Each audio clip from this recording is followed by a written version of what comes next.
전도서 10장 12절에서 20절 말씀입니다. 지혜자의 입의 말들은 은혜로우나 우매자의 입술들은 자기를 삼키나니 그의 입의 말들의 시작은 우매요 그의 입의 결말들은 심히 미친 것이니라. 우매한 자는 말을 많이 하거니와 사람은 장래 일을 알지 못하나니 나중에 일어날 일을 누가 그에게 알리리요. 우매한 자들의 수고는 자신을 피곤하게 할 뿐이라. 그들은 성읍에 들어갈 줄도 알지 못함이니라. 왕은 어리고 대신들은 아침부터 잔치하는 나라여 내게 화가 있도다.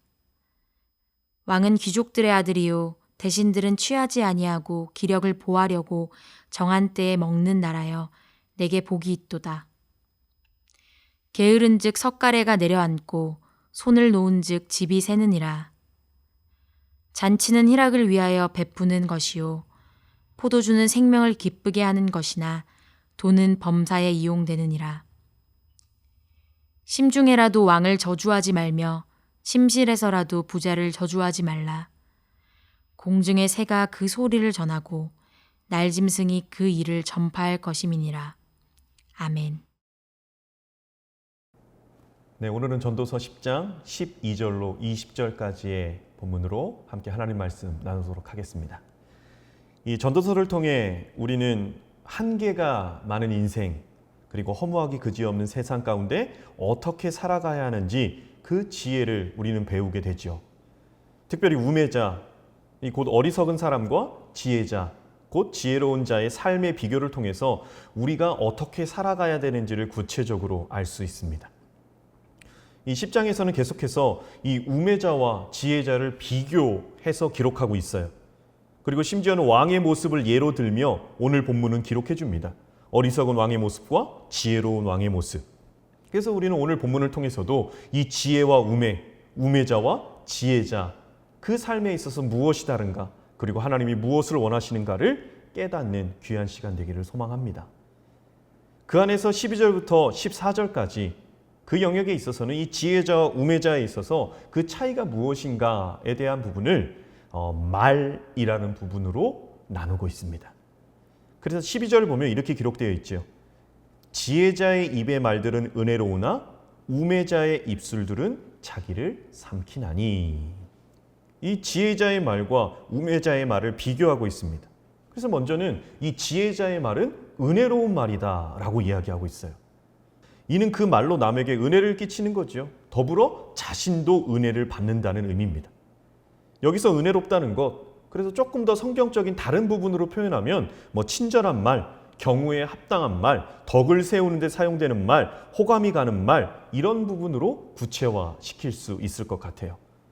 반대로 우매자의 말이 갖는 파괴성이 기록되고 있어요. 즉 지혜자의 말과는 반대로 어리석은 자, 이 우매자의 말은 자기를 삼키는 결과를 초래한다는 것.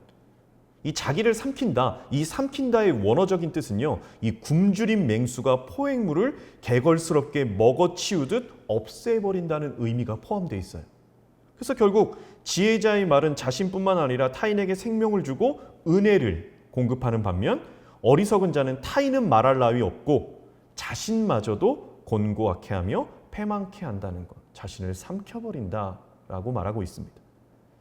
그래서 본문 12절 하반절부터 14절까지는 이 우매자의 입술, 말의 폐에 대해서 말하고 있는데 이 12절에서 우매자의 입술이 자기를 삼킨다라는 이 기록, 이에 대해 좀 더 구체적으로 말하고 있는 그 부분 13절은 이렇게 기록되어져 있죠. 그 입의 말들의 시작은 우매요, 그 입의 결말들은 심히 미친 것이니라 라고 합니다. 본문이 말하는 어리석은 사람, 결코 지능이 떨어지는 사람을 말하는 것이 아닙니다. 오히려 생각이 그릇된 사람을 이 우매자, 어리석은 사람으로 보고 있습니다. 그렇다면 생각이 그릇된 사람은 어떤 사람으로 볼까? 그것은 말과 생각에 있어서 동일하게 말해요. 하나님을 인정하지 않는 거예요. 그래서 처음에는 어리석음으로 나타나지만 점점 그 말이 많아지고 진행될수록 그 끝이 정신적으로는 미친 것, 그리고 윤리적으로는 악한 것으로 나타나게 됩니다. 결국 자신과 다른 사람을 해하게 된다는데 이 부분이 얼마큼 강력한가, 그 부분을 본문은 심히 미친 것이라는 단어를 쓰는 것으로 표현하고 있습니다.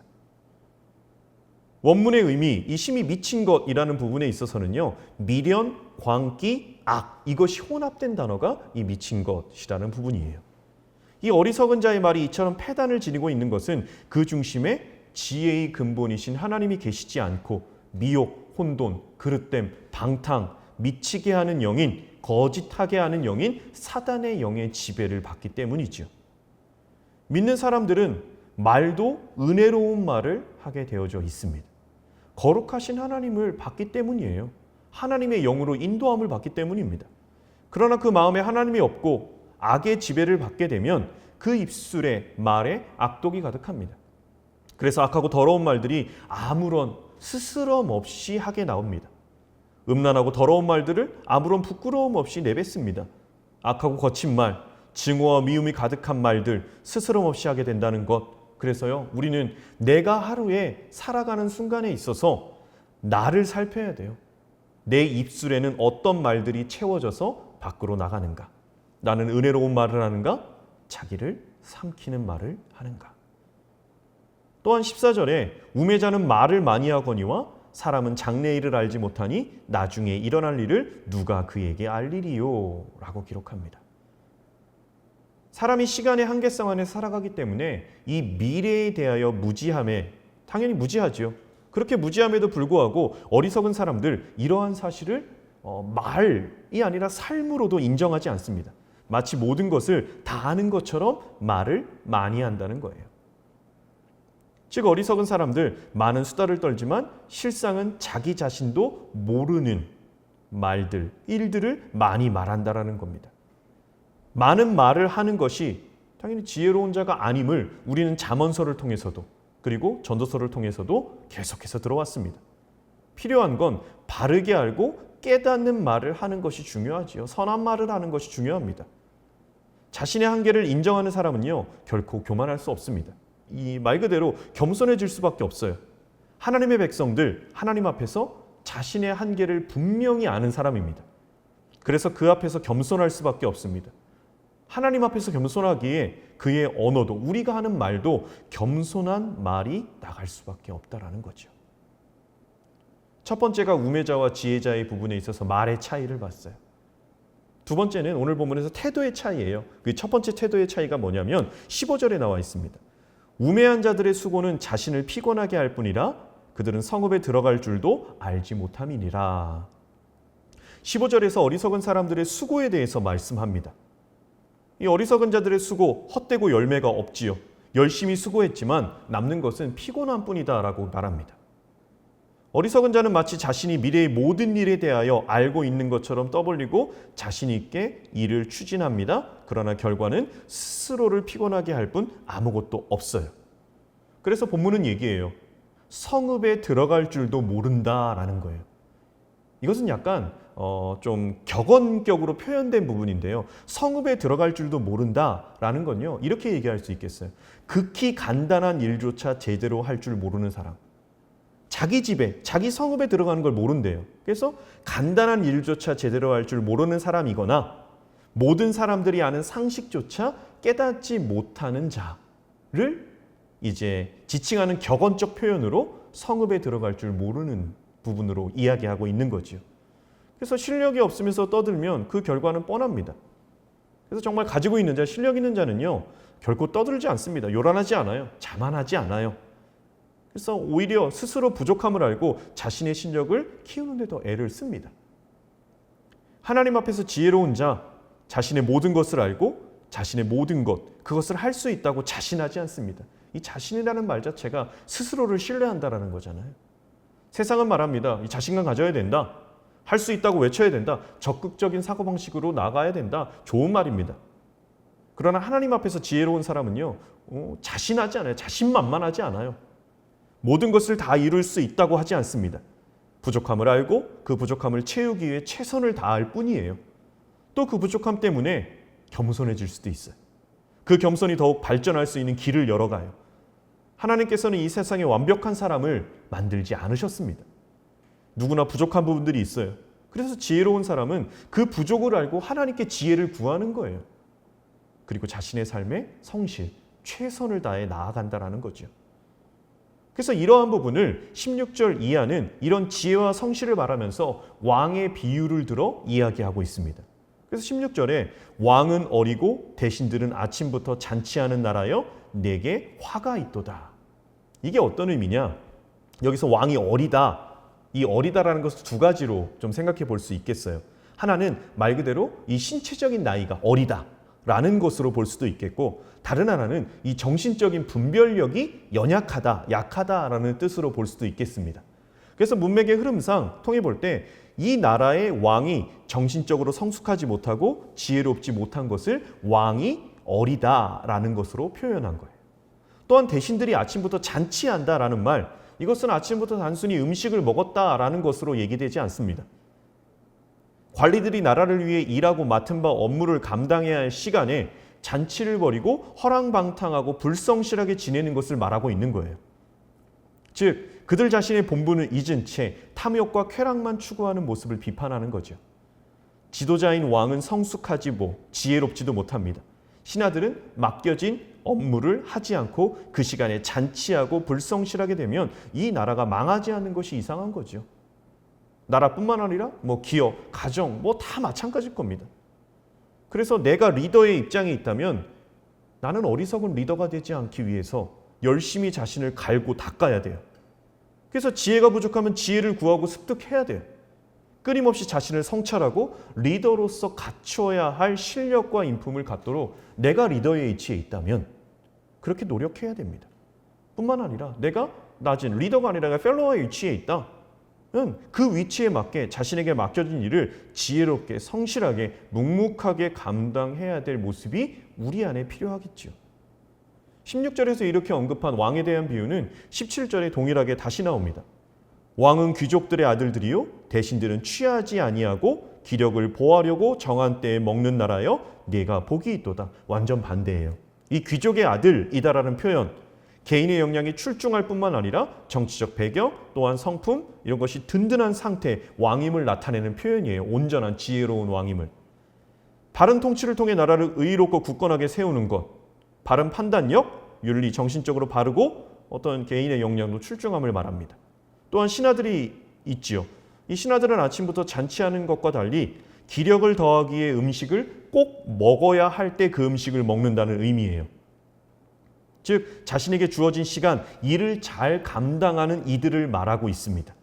당연히 그러한 왕, 또 그러한 신하, 이러한 나라는 복된 나라, 이런 공동체는 당연히 복된 공동체일 수밖에 없습니다. 그래서 지혜로운 자의 첫 번째 태도는요, 이 말 그대로 성실함이에요. 성실함, 겸손 속에서 성실함. 마지막 두 번째 태도는 뭐냐? 이제 20절에 나와 있습니다. 이렇게 볼 수 있어요. 심중이라도 왕을 저주하지 말며 침실에서라도 부자를 저주하지 말라. 공중의 새가 그 소리를 전하고 날짐승이 그 일을 전파할 것임이니라. 이 지혜로운 자가 갖는 태도가 말 그대로 여기 나와 있는 대로 무능력하고 부도덕한 통치자들, 돈을 유용하게 쓰지 않고 쾌락만을 탐직하는 부자들에 대해서 쉽게 가질 수 있는 태도가, 일반적인 태도가 뭐냐면 그것은 원망과 저주예요. 그래서 우리가 잘못된 일을 봤을 때 우리가 그러한 불평도 원망도 쏟아놓지 않습니까? 리더들에게 있어서. 그러나 본절에서 전도자는요, 지혜로운 전도자는 이것을 금해요. 원망하지 않는 자, 불평하지 않는 자. 침실에서라도 부자를 저주하지 말래요. 그래서 왕과 상응되는 이 부자로 사용되는 단어는 단순히 돈 많은 자가 아니라 권력자를 의미하거든요. 현실적으로 빈부의 격차가 있고요. 신분의 고하가 있기 마련입니다. 왕이 있고 권세자들이 있어요. 이들의 모습이 불편부당할 수 있어요. 그렇다고 함부로 불평하고 원망하고 저주하지 말라고 솔로몬은 얘기하고 있습니다. 이렇게 하지 말아야 되는 이유, 그로 인해서요, 그 말을 하는 사람이 고통당할 수 있기 때문이에요. 어떨 때는 비겁해 보일 수도 있겠습니다. 침묵하는 것이. 그러나 본문이 말하는 의도는요, 신중하라는 거예요. 신중하라는 것. 함부로 입을 열지 말라는 거예요. 신중하지 못한 태도로 자신과 자신의 가족 혹 공동체에 엄청난 고통이 올 수 있습니다. 그래서 지금 내 자리에서 최선을 열심을 다하는 것, 권세자들을 향한 불평과 원망을 할 시간에 자신의 실력을 쌓는 것이 훨씬 중요하다고 이야기하고 있어요. 부자를 욕하기 전에 열심히 일해 모은 재산으로 좋은 일에 사용하라 라는 부분. 가진 자, 있는 자에게 불평하지 말고 내가 가진 자, 있는 자가 되어 나누어 주면 되는 거예요. 그래서 온전히 살으라라는 것을 이야기하고 있지요. 지혜자, 우매자의 태도에 있어서 첫 번째는 말에 대한 부분에 이었고, 두 번째에 있어서는 성실함에 대한 부분이 있고, 세 번째는 신중함에 대한 부분을 이야기하고 있지요. 그래서 말과 태도에 나뉘는 지혜자와 우매자.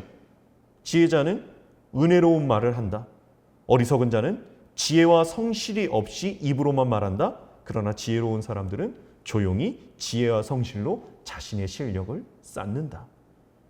어리석은 사람은 불평과 불만에 열을 올립니다. 그 열 올리는 대상이 특히나 있는 자, 더 가진 자, 그들에게 불만을 늘어놓습니다. 그러나 지혜로운 사람은 있는 자, 가진 자, 그것에 대해서 만족하지 않고 그것을 통해 보다 많은 이들에게 유익을 주는 것. 우리는 오늘도 지혜의 편에 서서 걸어가야 하겠습니다. 이 시간 세 가지의 제목으로 기도할 때 첫째로 이렇게 기도합시다. 말과 태도에 있어 은혜로움과 성실함으로 충만하게 채워지는 삶이게 하소서. 둘째로 코로나19로 고통받는 나라와 민족들을 긍휼히 여겨주시고 고통과 두려움이 떠나가게 하소서. 셋째로 소모적 정쟁이 아닌 하나님을 두려워하며 나라와 국민을 위하는 위정자들 되게 하소서. 우리 이 시간 함께 기도하도록 하겠습니다.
하나님 아버지, 우리의 입술이 하나님의 영의 인도함을 받는 은혜로운 말을 하는 거룩한 통로가 되기를 소망합니다. 모든 일에 있어 성실함으로 최선을 다해 나아가는 우리가 되기를 소망합니다. 그리고 어떤 말을 하기 이전 우리의 입술 가운데 신중함이 묻어나는 인생이기를 소망합니다. 지혜자가 걸어가는 길, 우매자가 걸어가는 길, 오늘 전도서 말씀은 분명히 그 기준을 잡고 선포하고 있습니다. 우리가 지혜의 편, 지혜자의 편, 하나님의 편에 서서 오늘도 이 땅 가운데 하나님의 신실하심과 하나님의 지혜로움을 선포하는 걸음을 걸어가는 우리들의 삶이 될 수 있도록 인도하여 주옵소서. 예수 그리스도의 이름으로 기도드립니다. 아멘.